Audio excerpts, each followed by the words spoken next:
beginners.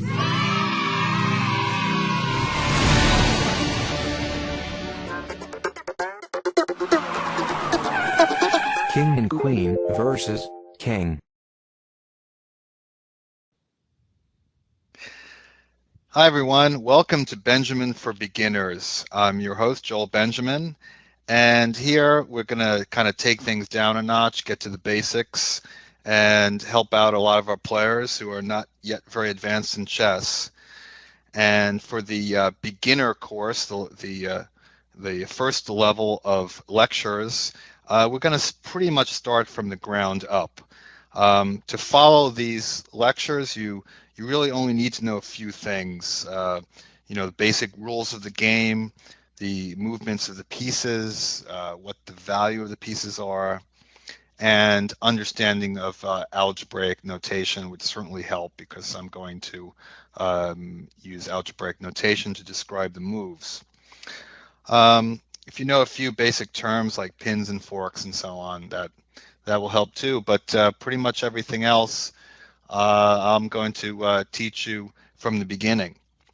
Now, the first course is rather focused on kids. That's really the bulk of beginners or children. We have so many of them playing now.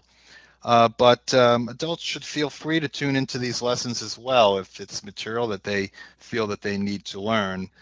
And if anything in this first group of lectures, if you find that is really a bit too basic, that's okay. Then the next level up, the novice level, will probably be right up your alley. So anyway, we're going to start with the first lesson, which is probably the most important skill in chess. If you want to win a game, you need to know the Queen Checkmate.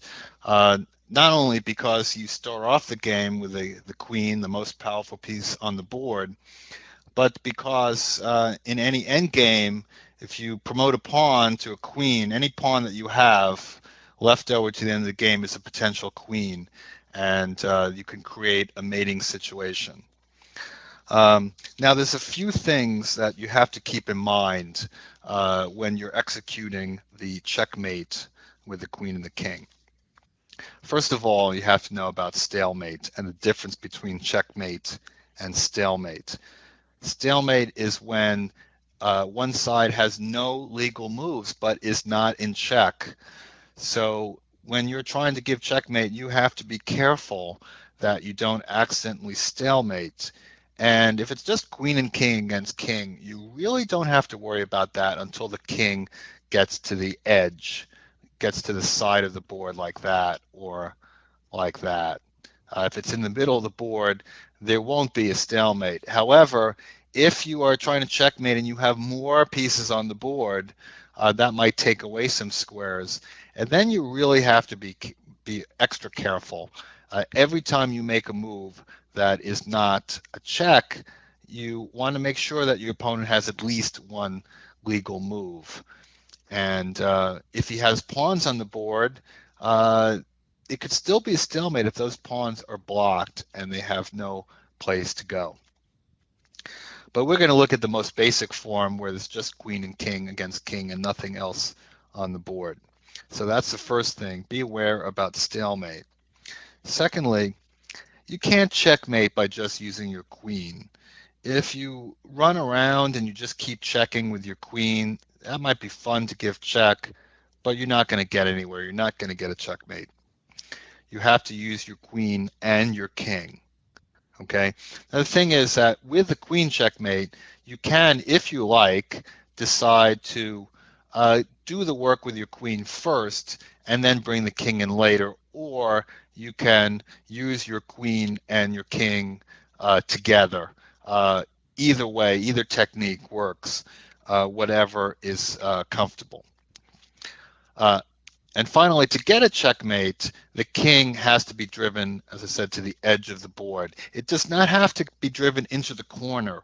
So once you have the king on the edge, for instance, if you have the king driven to h5, which is a square that I've just circled, that's a perfectly good place to checkmate. Once you have him confined to that area, you can get your king in position to get a checkmate. And the most a common checkmating position that we like to teach. We often call the queen sandwich because the queen can be between the two kings, kind of like a piece of meat in the middle of a sandwich.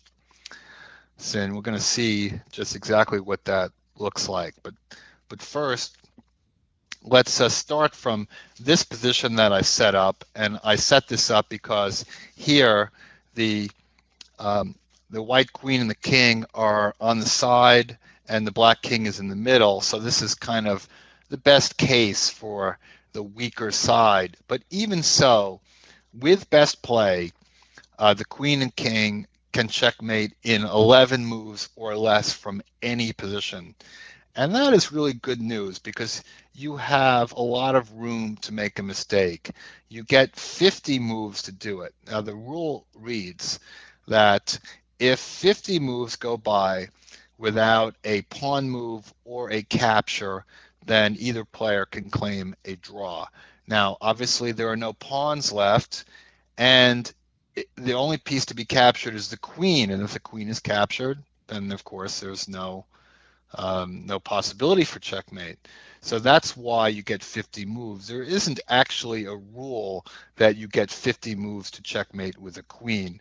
It's just that the 50 move rule that we do have in chess, that kind of comes out to, being applied in this situation with the queen and king against king. So the basic thing we have to do is we have to take this black king in the middle of the board and push it to the side, okay? And a good way to start is this move queen a4. And what it does is it confines the king. It takes away possibilities. It basically cuts the board in half. Because as I draw that line, we see that the black king already has lost half of the board, uh, and it can only move around in the other half of the board. And as we go along, we cut down more and more possible moves for the black king. Now, black king has to move wherever it goes. It really isn't going to make it harder for us. And now, here we can make a basic choice. Um, I think it's fastest to checkmate by using the king right away, and we will get to that. But I find that most kids seem to like to do the work with the queen first and to drive the king back. And it is possible to do that um, because the queen is so powerful that it could get close to the king, and the king can't approach it because it will be taken, so it will be an illegal move. So, for instance, if white plays queen to c4, that forces the king back in some way. For instance, if it goes to d6, we can go queen to b5, and that takes away some more squares. Or if the black king, let's say, goes to f5, queen to d4 is doing the same thing.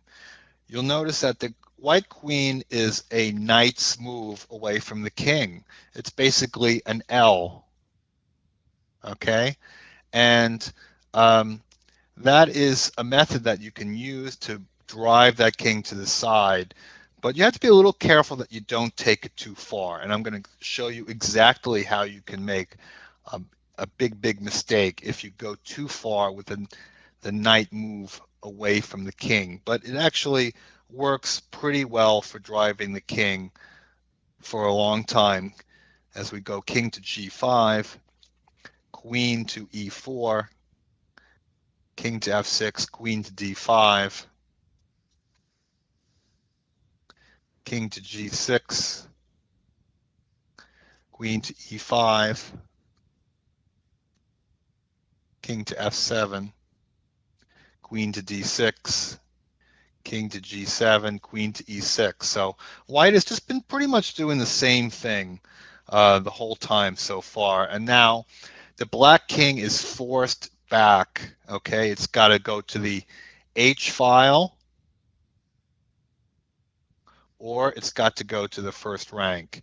And once it's forced back like that, it's in checkmating position.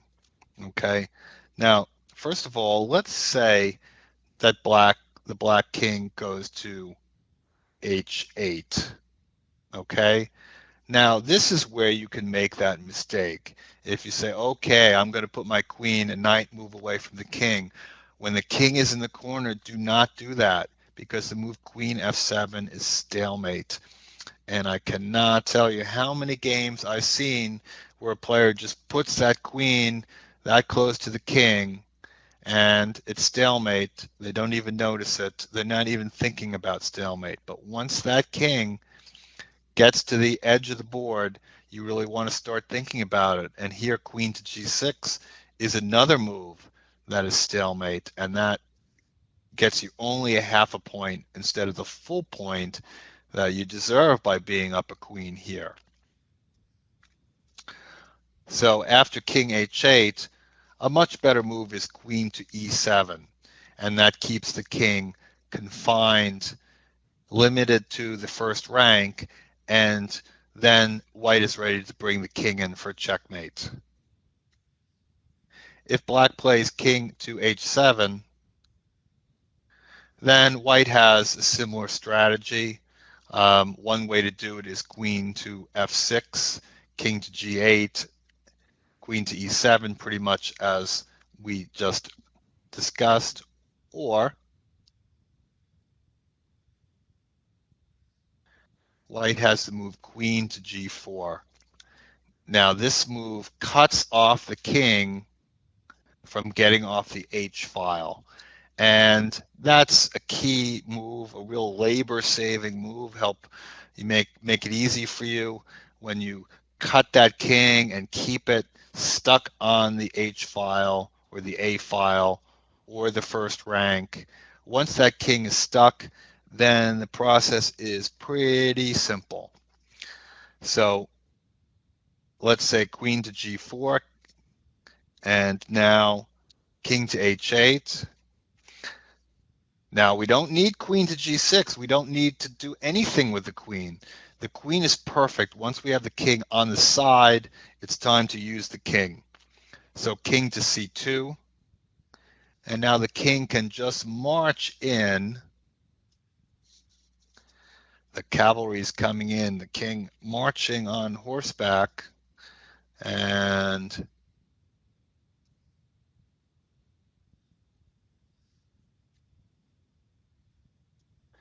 once that king approaches, once the white king gets as close to the black king as it can by law, okay, because it can't get any closer. It'd be illegal for the kings to be touching. Once the defending king is on the side and your king is as close to it as it can be, then you start getting in position for the queen sandwich.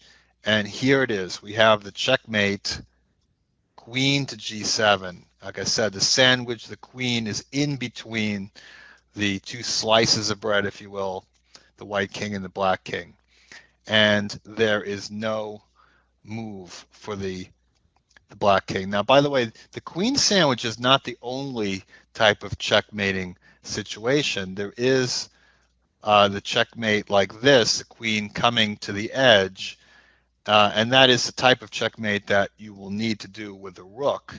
And we are going to get to that in the next lesson. But for now, we have the queen sandwich is a nice weapon that we have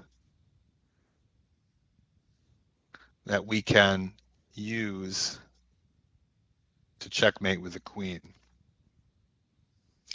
Now, let's see how we could have made a mistake here. So I'm going to back up a little bit. And let's say white starts bringing the king around in the wrong way. And this could certainly happen. Let's say if your king started off on h1, you might be tempted to bring it into the game like this. And this is one particular way that you can get it wrong, because this will often lead to a stalemating situation.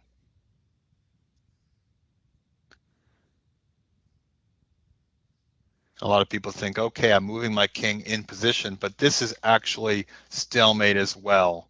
And when you have that king pinned on the side with your queen, this is really about the only way that you can actually stalemate with a king move.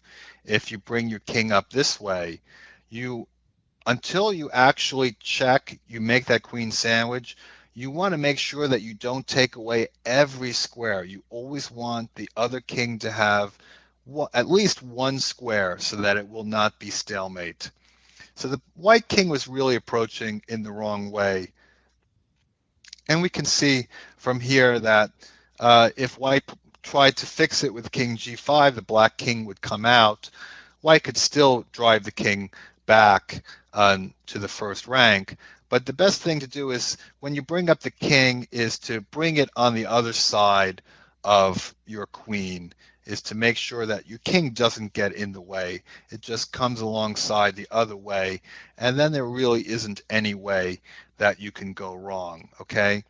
So let's just take back a couple of moves where white has really wasted time. And just the reason why I want to do this is just to kind of do it a little bit more efficiently and see that this process, let's see how long it took using the queen first and then the king. And that took 15 moves, and that really wasn't the quickest way to do it, but still, 15 moves, and as I said, you get 50. So even if you made a few moves that weren't the best, you still have plenty of time to do it. All right, now we're going to go back to the beginning, and we're going to look at a different method for the checkmate, and that is by using the king a little bit more. So first, the queen a4, we'll do that again. And now we're going to bring the king.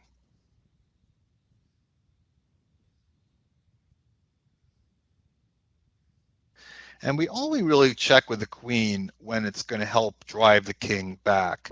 In this case, whichever way the king goes, he's going to lose some squares. King to f6, queen to d5, and white could have also approached with the king. You see that we're actually cutting out a few moves by not moving the queen so much and using the king to help out. And now, if king g7, one possible move is queen e6, and the king is ready to come into f5, and we see that's mating pretty quickly. So let's try here king e7, king d5, king to d8, and now there are many ways to do this. One possible way is king to d6, king to e8, and now you can back up. And this is a technique that is very useful for the rook checkmate, and we're going to get to that next time. But you have to be a little bit careful because it's very tempting for a lot of kids to play queen f6 because that sets up this checkmate. But again, this is stalemate. So I'm going to back it up 2 moves and just um, help remind everyone that once that king gets to the edge, the easiest thing to do is just to play that queen move to pin it down. And also, it actually helps, I think, make the stalemate not happen. So we see queen f7, king c8, king c6. Doesn't matter which way the king runs. Again, we are in position for the queen sandwich on b7. And let me just back up one thing because to show a kind of mistake that is often made. Instead of king c6, if white plays king to d6, be careful a little bit if you try for the sandwich when you don't quite have the checkmate, when there's still an escape square here. Here, white should bring the king over one more, and that sets up the mate. But sometimes players will do the sandwich too fast, and then when the king goes in the corner, they forget that they have created a stalemate situation, and they need to back up and get the king closer. And now they can do it.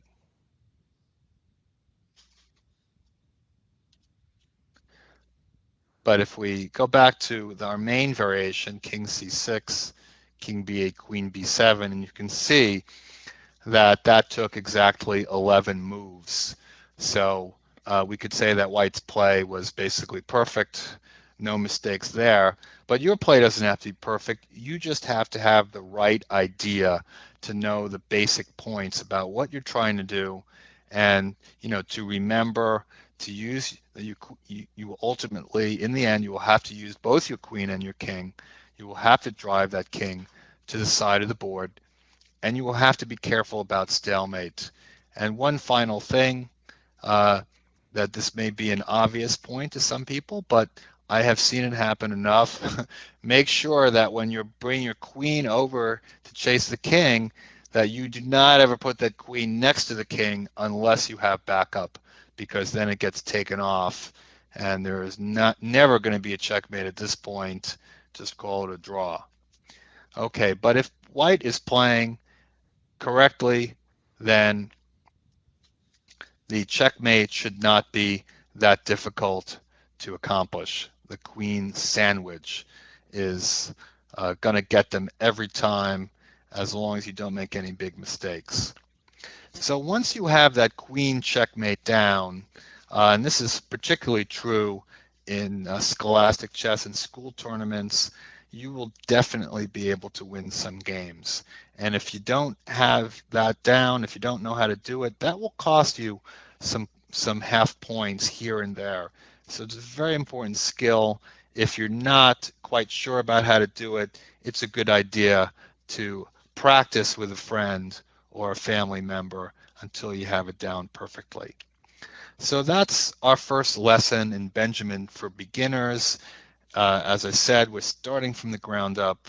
We're going to teach more and more important things that you need to know to get started, to be able to win chess games. And so I hope that everyone will join me for the next lesson, for the other lessons, to get real sharp in our chess games. And I hope that it helps everybody become a stronger player. So once again, I'm your host, Joel Benjamin, and thank you for joining me.